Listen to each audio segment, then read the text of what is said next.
Welcome to you both. I'm going to start with Christopher Pyne. You said last week that Peter Dutton was gaining traction. How do you judge the trajectory since then? Well, Sarah, I think that's continued this week. The debate on Tuesday night, Peter Dutton, I think, bested Anthony Albanese. The two most important issues in this election are cost of living and national security. And I think Peter Dutton has got into his line and length on explaining both the coalition position on both issues, and that's starting to cut through. I do think the election will be closer than the polls indicate. The news poll hasn't really changed very much in the last couple of months, but there's a lot of other polls around. But, I mean, you can pick your poll depending what result you want to say is going to be likely. But I think the voters are looking much more closely at the coalition. I think Peter Dutton's had a better week. I think Labor looks a bit complacent. They look like they think they're going to win, and the voters don't like that either. And so I feel like I don't think it's a lay down misere yet what the outcome of this election will be. Certainly not whether Labor will have a majority or a minority or how many seats Labor and Liberal will have. So, Bill Shorten, does Labor have a suit of trumps or not? Well, Labor may have a trump, but not the one that you mean by cards. No, I just want to say, Chris, that after that, you deserve an Order of the Red Banner for that defence of the Peter, because you have managed to spot from outer space the traction which Peter Dutton is allegedly getting, which has I've got eluded. very good eyesight. You have outstanding eyesight. Now, in all seriousness, I think that last week when we were on the show, I made the observation in response to Chris saying that Peter was gaining traction. I said last week was probably the last week for him to gain traction. And I think what is really sad is that the passing of the Pope, a great man, again has, that's a major event. And it's meant that Peter Dutton's just got no oxygen yet again. You know, in the last few days, the Liberals have dropped out a defence policy saying they're going to go to 3% of GDP, $21 billion extra. If that was such a great idea, and if this is an election on national security, why treat it as an after-dinner mint announcement? You know, a dessert aperitif, a little taster at the end of the election. If this issue is that important, why hasn't Peter Dutton been talking about that for 6 months? This Liberal campaign, in my opinion, is imploding. All right, let me just come back to Christopher Pyne. But before I do that, Christopher, may I be the one to tell Bill Shorten that the aperitif comes at the beginning and the digestif comes at the end? Well, that is why I love the ABC and you, Chris, because you like the finer things in life, my friends. Well, I've got to say, you know, if Bill was this natural and had so many lovely word pictures when he was leader of the opposition, he might have become the Prime Minister. Yes. Since you've retired, you're completely relaxed. I've never seen you smiling so much. So Bill Shorten has thank you, Chris. Bill Shorten has taken us to the defence announcement, so I'll go to that because it did come very late, Christopher Pyne, and I just need to say that your lobbying firm has several defence industry clients. I'm just saying that for whatever the word is, full disclosure, there it is. But it was like an ad for Chris.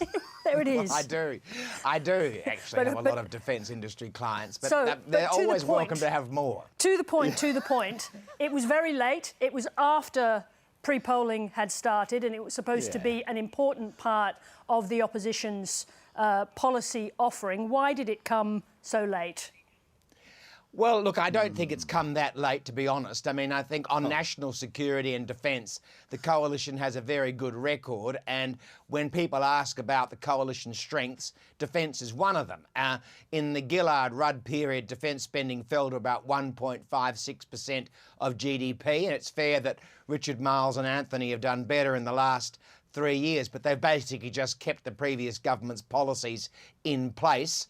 And so I think that announcing the defence policy now reinforces a strength as we head into the last 10 days, a strength of the coalition, as is the economy, a strength of the coalition. Nonetheless, Christopher Pyne, one of the things we observed yesterday was that Andrew Hastie, the Shadow Defence Minister, who served with the SAS in Afghanistan, so a serious player, he was at the press conference, but then we didn't see much more of him during the day. Now, I'm going to play you a grab from the press conference because comments had resurfaced in the preceding days, comments that he had made 7 years ago, saying that the DNA of a close combat unit, it should be essentially exclusively male, is what he said. Let me just play you the grab of how he handled that. I'm not going to resile from what I've said in the past. You want honesty and you want integrity from politicians. I said what I said. It sounds like from that answer that you still think women aren't strong enough. Is that right? That women aren't strong enough to deal with that sort of combat you described? Is that what you're saying? No, I didn't say that at all.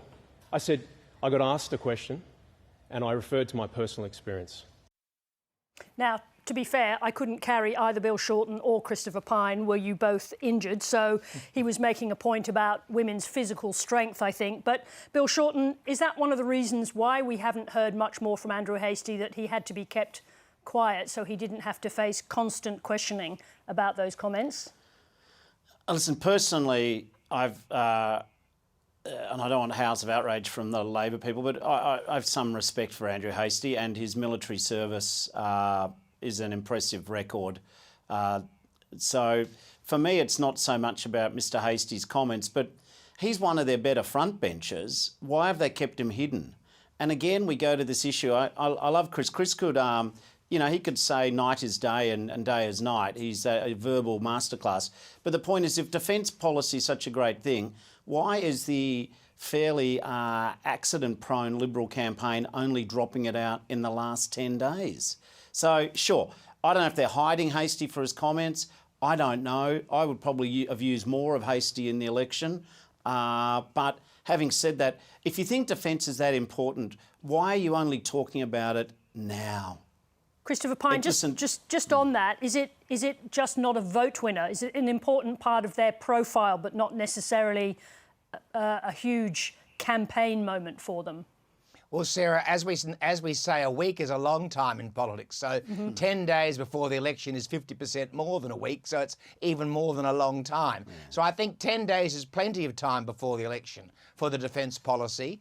And it is a vote winner, definitely, because of the challenge between China and the United States that's going on, and because of the conflagrations like the Ukraine and the tensions, military tensions in our own region. National security and defence, as Bill knows, is a very important issue in this election. And so I think the coalition are playing to a strength 10 days out from the election, going into Anzac Day when people are thinking about national security. And I don't think that's silly. I just want to ask you about preferences. I'll stay with you, if I may, Christopher Pyne. So we've got some new information that the coalition will be preferencing one nation, which hasn't happened for a long time. Do you think that's a significant decision? Well, I think One Nation's a very different party today than it was 25 or 30 years ago. And I would say the Greens and the Labor Party preference each other from the left to the centre left. And One Nation, I just don't think it is the bogeyman, if you like, that it was 30 years ago back in 1996 when Pauline Hanson was first elected to the Parliament. One Nation's won a number of seats, in fact, in their own right. They won 2 in the Western Australian upper house recently. So I wouldn't say that they are a mainstream party like the Coalition and Labor, but, you know, the Labor Party preferences the Greens without batting an eyelid, and yet the Greens have some pretty extreme policies on negative gearing and capital gains tax and Israel that I'm sure even Bill Shorten doesn't support. There you go, Bill. Tell us about what you think about Green preferences. Oh, listen, we have a compulsory preferential voting system. You've got to put a number in every box, so you end up picking someone to put a number in. The reality is that we're chasing, both parties chase their first votes. The point about the One Nation deal for the Liberals to, as you correctly observe, change the habits of the past is they're desperate. Can we just spell it out? I think the people in campaign headquarters for Prime Minister Albanese are holding their breath. I think they are nervous. I think they know that perhaps the coalition could get their act together in the next 10 days. But really, when you think about it, a defence policy about which they say is crucial dropped out after 1 million people have voted. You've got this working from home or not working from home policy. Do you know, Chris will be appalled when I tell him this, do you know in the Liberal Party's logistics are so bad, so terrible, they've got a billboard poster in a street in Brisbane warning Queenslanders that if you get Anthony Albanese, you'll be helping Jacinta Allen. Most people in Queensland haven't heard of Jacinta Allen. I find that hard to believe. I know.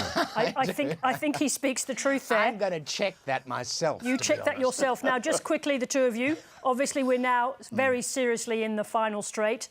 Observations on what we're going to see in this final week that's about to get underway. Who's going first? All right, Chris, you go first. You go first. We're so polite, we don't want to interrupt each other. It's beautiful. Look, I think it's going to be a very busy week, especially on the television for advertisements. I think the 12 o'clock deadline for the blackout starts next Wednesday night. I think we'll see a lot of campaigning in terms of media and advertising on all formats between now and then. I think the negative ads will start to ramp right up. I've seen Labor negative ads, now I'm seeing some strong Liberal negative ads, and I think it'll be a very much busier last week. Look, it was a lacklustre start, as we said 4 weeks ago, but I feel like both leaders are in the zone, and Peter Dutton is much more in the zone than he was 4 weeks ago, and it's going to be a great last week. It's a very, very important decision. A lot rests on it, especially if you want to pay lower tax, and therefore you should vote for the coalition. So it's going to be a good week. All right, Bill Shorten, in a couple of words, your shortest zinger ever. Take us out. For the Liberals and the coalition, the math isn't mathing. The truth of the matter is that if you're born after 1981, you are really unlikely to be voting coalition. The coalition is cunningly chasing the votes of baby boomers and people born before the Second World War, and they're losing the Gen X battle. And I would say that if you're born after 1981, one of the last things you will think of doing is voting for Peter Dutton, because he hasn't got a policy for your housing, for your climate, or indeed your wages. Why 1981? Why 1981? What's the 1981? Because that's where I would... That's my millennial definition and Gen Y. We'll have to... just pick that out of nowhere. We'll have to wrap it up. We can continue with that next week. You were born before then, Chris. Bill Shorten... Chris, you were born before then. Bill Shorten, Christopher Pyne. It's true. It's a great time to be alive. Thank you very much indeed. See you next week. Thank you. Cheerio.